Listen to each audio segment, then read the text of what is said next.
Di tengah pemakaman desa yang sunyi, berdiri sebuah pohon tua besar, menjulang gelap seperti payung kematian.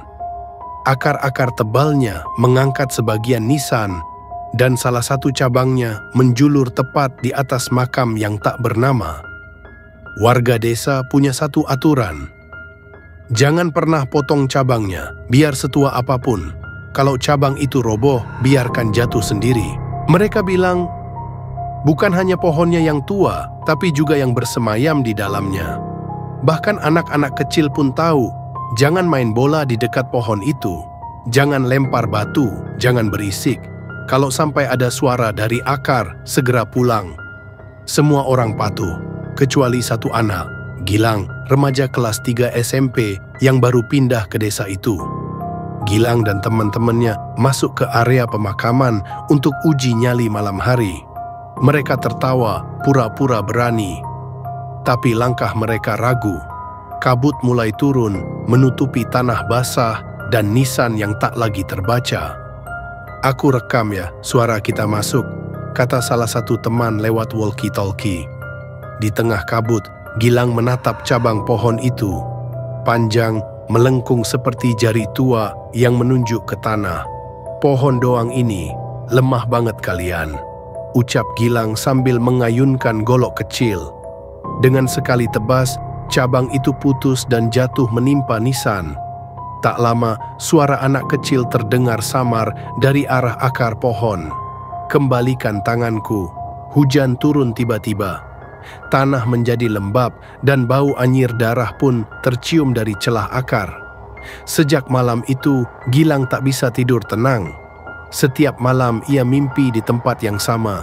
Ia berdiri di tengah pemakaman, tubuhnya lumpuh, dan dari balik pohon itu, 7 tangan kecil merayap keluar, menjulur dan mencengkeram lehernya.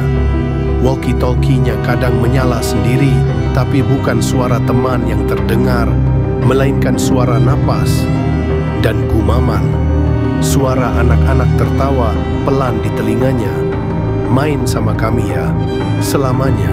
Ia terbangun dengan bekas cakaran di leher dan bau tanah basah di spray. Peta desa di kamar kosnya berubah, jalan menuju sekolah menghilang, diganti jalan menuju pohon itu. Waktu pun terasa rusak, jam digitalnya selalu berhenti di pukul 02.07 setiap malam. Seorang nenek tua di desa akhirnya bicara setelah melihat kondisi Gilang yang makin kurus. Pohon itu bukan pohon biasa. Dulu ada 7 anak dikorbankan dalam ritual pemindahan penyakit kampung. Tubuh mereka diikat di cabang pohon itu satu persatu agar penyakit pindah ke mereka. Tapi ritualnya gagal. Arwah mereka tak pernah tenang. Jeritan mereka hilang ditelan malam dan derasnya hujan. Itulah kenapa warga bersumpah tak akan menyentuh cabangnya. Setiap cabang besar menyimpan satu arwah. Saat Gilang memotong satu, ia membebaskan salah satunya. Tapi arwah itu belum lengkap. Dia butuh badan baru, dan dia sudah pilih kamu. Suatu pagi, warga desa menemukan satu hal aneh. Pohon tua itu kini memiliki cabang baru yang tak pernah tumbuh sebelumnya.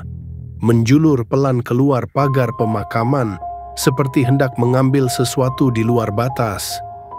Gilang tak pernah ditemukan lagi, tapi anak-anak kecil sering bilang, "Aku lihat kakak itu main ayunan di cabang pohon." Dan jika kamu berdiri cukup dekat ke pohon itu saat malam, kamu bisa dengar suara kecil berbisik, "1 tangan sudah kembali, tinggal 6 lagi."